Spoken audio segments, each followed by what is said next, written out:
Usually, when you look at a modern skyscraper, there's this inherent expectation of like perfect, sterile planning. Right. You look at the blueprints, you see the steel beams, the glass, the load-bearing walls, and the engineering just makes perfect binary sense. Yeah, you assume it was all designed in some quiet room under ideal conditions. Exactly, like the foundation was poured into completely stable ground. Which is, a very comforting illusion. Right. We naturally want to believe that the structures supporting our lives were built with total clarity and a unified vision. But stepping into the world of American social policy, it reveals a completely different reality. Oh, absolutely. I mean, the biggest, most consequential skyscraper in the American economic skyline wasn't built in a quiet room from a master blueprint. Not at all. It was constructed by architects aggressively fighting over the hammer, attempting to lay a permanent concrete foundation while actively fighting off a 500-year flood. That is a perfect way to put it. They didn't have the luxury of perfecting the structural math, They just needed to stop the entire country from drowning. Which perfectly encapsulates the environment of the 1930s. Yeah, so welcome to today's Deep Dive. Wow. Our mission today is to explore how a profound national crisis forced the creation of a system that completely inverted the demographics of aging and poverty in America. We are pulling apart the historical and legislative blueprints of the Social Security Act of 1935 today. Right, drawing from a really comprehensive breakdown of the act to see exactly how this machine was assembled under the most immense pressure imaginable. And the baseline environment of the United States prior to 1935, it's vital to understanding the sheer radical nature of what was even being proposed here. Because the U.S. was a major global outlier, right? Completely. Looking at the landscape of modern industrial nations at the time, the United States was one of the very few operating with absolutely no national social security system. Wow. So they were navigating the worst economic collapse in modern history completely without a net. To conceptualize this, you really have to strip away like a century of modern expectations. Right. You have to forget everything you know about retirement today. Retiring simply wasn't a realistic financial option for the vast majority of the workforce back then. Oh, you worked until your body physically gave out. And after that point, the statistical reality was just grim. The elderly were categorically the poorest demographic in the entire country. Because the options for governmental support were virtually non-existent. Right. I mean, the federal government had established a precedent of providing pensions to veterans, specifically managing the aftermath of the Civil War. But that was a highly restricted, heavily gated pool of federal money. Right, exactly. If you were a civilian who had simply aged out of the industrial workforce, there was zero federal infrastructure designed to catch you. And the state level wasn't much better, right? It was just a patchwork of underfunded programs. Yeah, completely voluntary. The sources show that by 1931, only 12 states had enacted any form of old age pension laws. Just 12. 12 out of 48. And characterizing them as robust safety nets would be a massive overstatement. Because they were chronically underfunded. Right, often leaving the actual payout decisions to individual counties that were, frankly, already bankrupt from the Depression. The desperation was so visible. I read that 14 separate state governors were actively pleading with their legislatures to enact pension measures that same year. Because the local municipalities simply could not bear the weight of the poverty anymore. So into this massive structural void steps this entirely unofficial figure, Dr. Francis Townsend. Yes, a physician who managed to galvanize an unprecedented level of grassroots support. He's like the ultimate influencer of his era, going completely viral before the internet even existed. It's true. He built a national movement around a shockingly simple premise. The Townsend Plan. Right. He proposed that the federal government issue direct payments of $200 a month to every single citizen over the age of 60. $200 a month in the mid-1930s was an astronomical sum. Like for an average family, let alone an elderly individual? Exactly. It represented a massive, immediate injection of liquidity into the hands of a population that basically had nothing. But this wasn't pitched merely as a humanitarian effort, right? Which is a really crucial distinction here. No, not at all. Townsend packaged this as a macroeconomic engine. Right. The $200 payment came with a strict legal caveat. The recipient was required to spend the entire amount within 30 days. Which is wild. It fundamentally alters the pitch from a welfare program to, like, a mandated economic stimulus. Exactly. Because in a depression, the core economic failure is the collapse of the velocity of money. People are terrified, so they hoard whatever capital they have, Right, and businesses see no demand, so they lay off workers. which further terrifies the public, causing them to hoard even more. It's a massive deflationary spiral. And Townsend's framework basically weaponized the elderly to break that spiral. By legally mandating the expenditure of that $200, he was forcing a massive recurring velocity of money to artificially jumpstart consumer demand at the retail level. Yes. And the macroeconomic manipulation went even deeper regarding the labor supply. Right, the third prong of the plan. Exactly. It was a structural attack on unemployment. By providing older workers with an incredibly comfortable guaranteed pension, the plan incentivized a mass exodus from the workforce. It clears the board. Right. You buy out the older generation, they exit the factories and the offices, and suddenly you have this massive vacuum of available jobs for younger, desperate workers who are currently standing at breadlines. It is an aggressive, federally funded manipulation of the labor supply curve. Okay, let's unpack this for a second, though. Sure. If Congress was already debating things like the Dill-Connery bill for state pensions, why didn't FDR just greenlight what was already popular? Why delay? Because FDR was deeply ambivalent about how social welfare should fundamentally operate in America. You wanted a unified system, right? Yes. The historical sources note he possessed this incredibly grand vision. He openly utilized the phrase, from cradle to grave, to describe his ideal comprehensive umbrella of Social Security. Right. He wanted old age pensions, unemployment insurance, and even national health insurance unified under one single system. But he stalled the Dill-Connery bill because it relied on state-level administration. He had this instinctive deference to state governments regarding local administration, but he knew that merely subsidizing the existing fractured state systems would never actually yield that unified cradle-to-grave architecture he wanted. Plus, didn't he have a really visceral aversion to the concept of the dole? Oh, absolutely. The dole being the prevailing term for unearned direct government handouts. Right. FDR viewed direct permanent cash relief without a corresponding contribution as fundamentally corrosive to the American character. And politically unsustainable, too. Exactly. He executed the exact same stalling maneuver with unemployment insurance. Like with the Wagner-Lewis bill. Yes, the Wagner-Lewis bill in 1934. Congress had been debating unemployment relief since Hoover, and a clear majority favored the bill. But FDR basically withheld the administration's backing. Right. Contemporary observers noted that had the president taken a forceful public stand, it would have easily passed. Instead, he let it wither. Because he was entirely unwilling to accept piecemeal legislation. Exactly. He deliberately allowed the societal pressure to build, basically absorbing the political damage of the delay, so his administration could design an encompassing self-funding machine. And to engineer that machine, he established the Committee on Economic Security in 1934. Right, and he placed Secretary of Labor Frances Perkins at the helm. The first woman to serve in a presidential cabinet. Yes, and she was handed an extraordinarily complex mandate.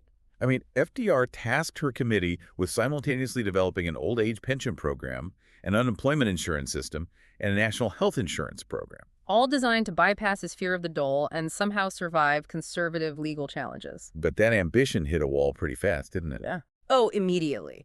The national health insurance component faced incredibly well-organized opposition from the American Medical Association. Because the AMA viewed federal health insurance as a direct threat to the private medical market. Exactly. So the administration had to perform a really rapid political calculus. They realized a scorched earth lobbying war with the doctors would probably destroy the entire package in Congress. Right. So the health insurance provision was completely excised to protect the survival of the pension and unemployment pillars. Even without health insurance, though, the scope was just unprecedented. Oh, absolutely. The sources quote FDR explicitly outlining this vision. He said, "I see no reason why every child from the day he is born shouldn't be a member of the Social Security system." From the cradle to the grave, they ought to be in a social insurance system. Exactly. But translating that rhetoric into functional policy required a funding mechanism that avoided the dole. Which brings us to the payroll tax. The nuts and bolts of the act. Yes.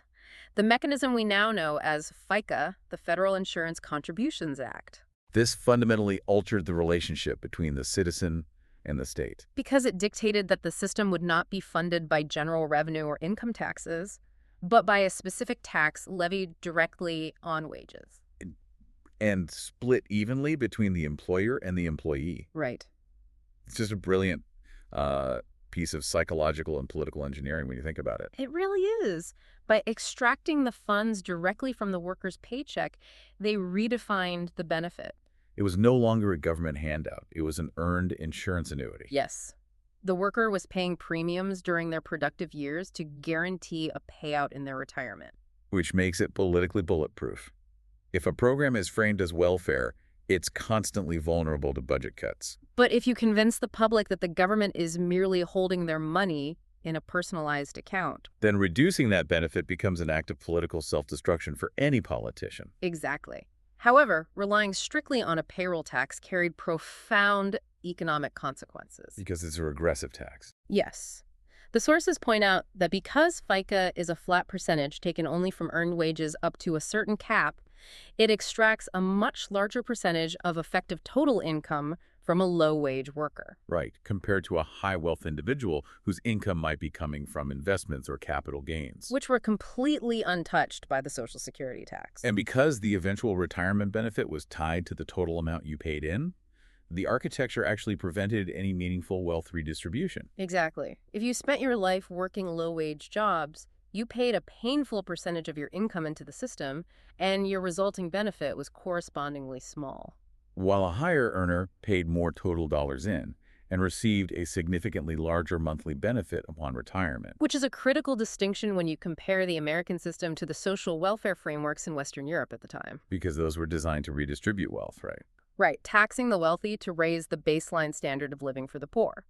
But the 1935 Social Security Act was fundamentally a highly conservative financial mechanism. It did not attempt to level the economic playing field. No, it really didn't. Yet, just the fact that the federal government was assuming permanent responsibility for the aged and unemployed was a tectonic shift. Oh, without a doubt.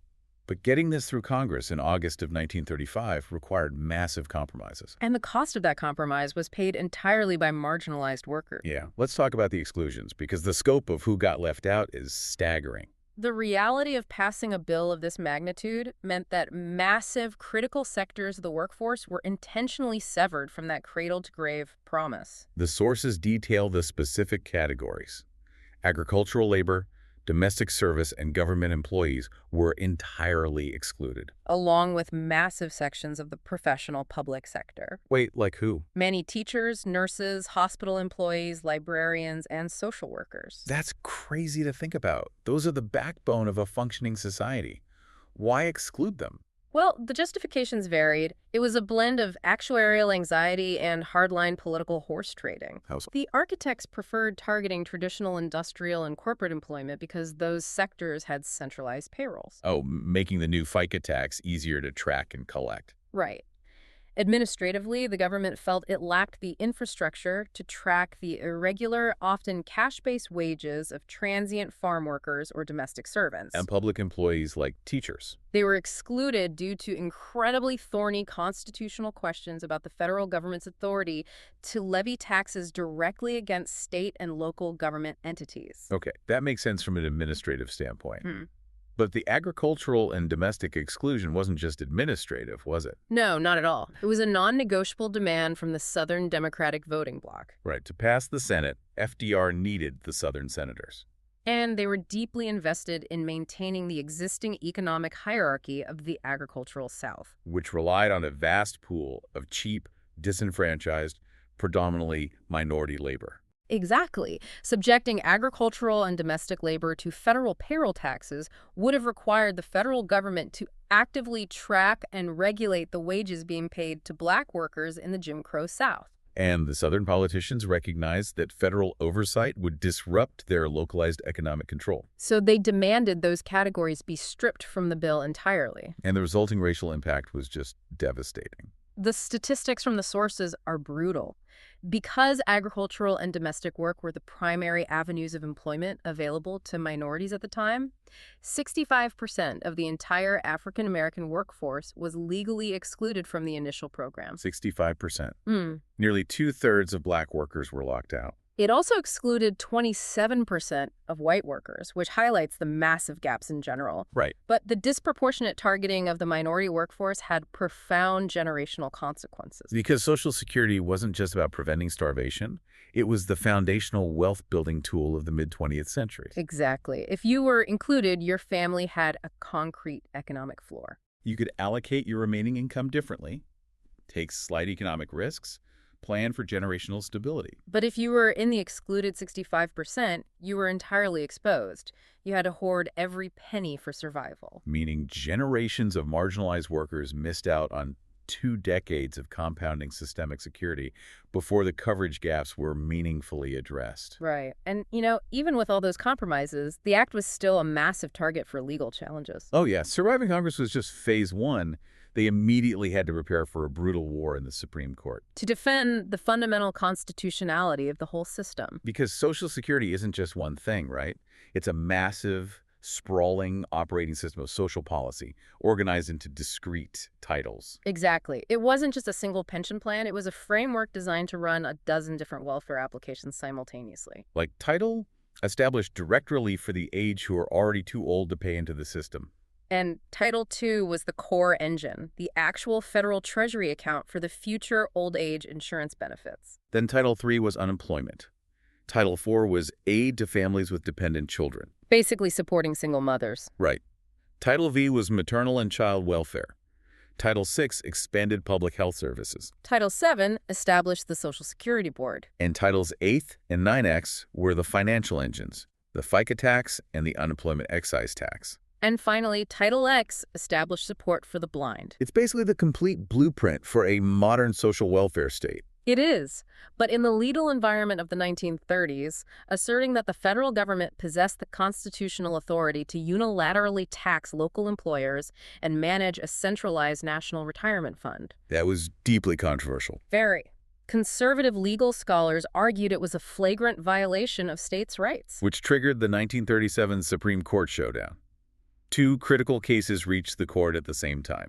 Stewart Machine Company Davis and Helvering v. Davis. And a ruling against the administration in either would have dismantled the entire New Deal's crowning achievement.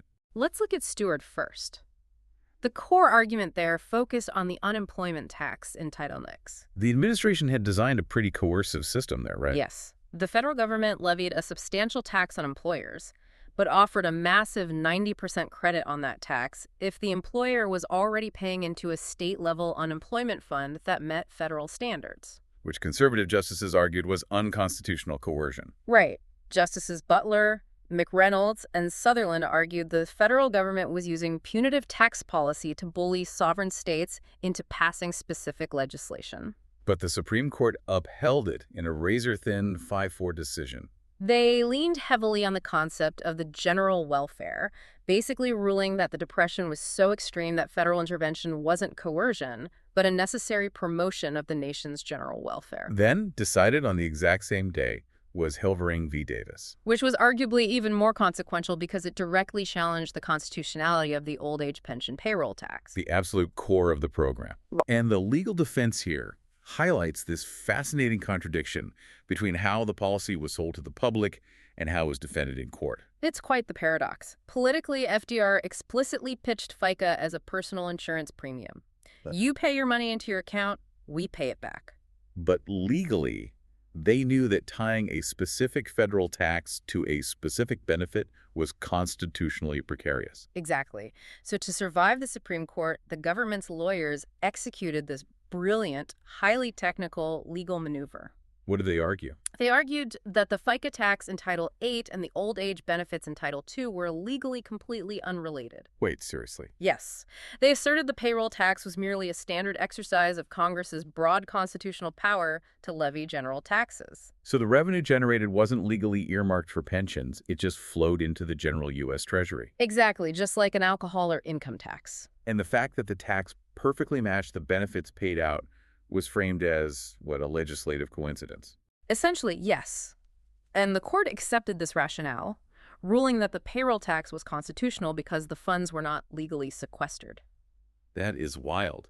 But winning those 2 cases permanently embedded the act into the economic bedrock of the country. Yes, it was no longer an experimental emergency measure. And because the core architecture was secured, Congress could begin the process of upgrading the operating system. Which brings us to the 1939 amendments, a massive paradigm shift just 4 years after the original act. Right, because the Supreme Court ruled the tax and the benefit weren't legally connected, Congress had the flexibility to alter how the money was dispersed. The original 1935 Act was highly individualistic. It functioned similarly to a modern individual retirement account. Strictly paying only the insured worker.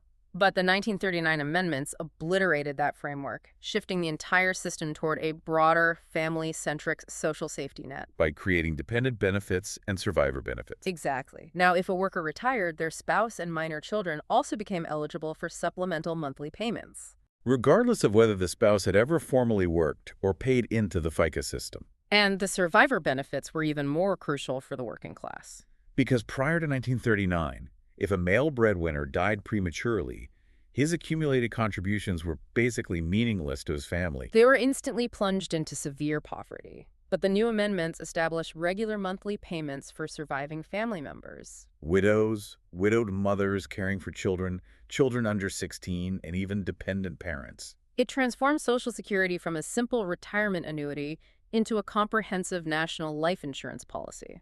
Then we move into the post-war era, the boom of the 1950s. Where the upgrades accelerated. In 1950, they introduced the first major increase in benefit payouts to combat post-war inflation. Implementing the cost of living adjustment, or COA. Right.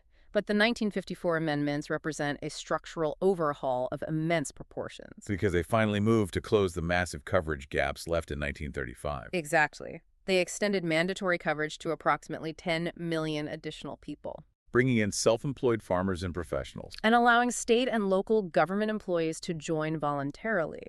This finally began to integrate the agricultural sector into the national safety net.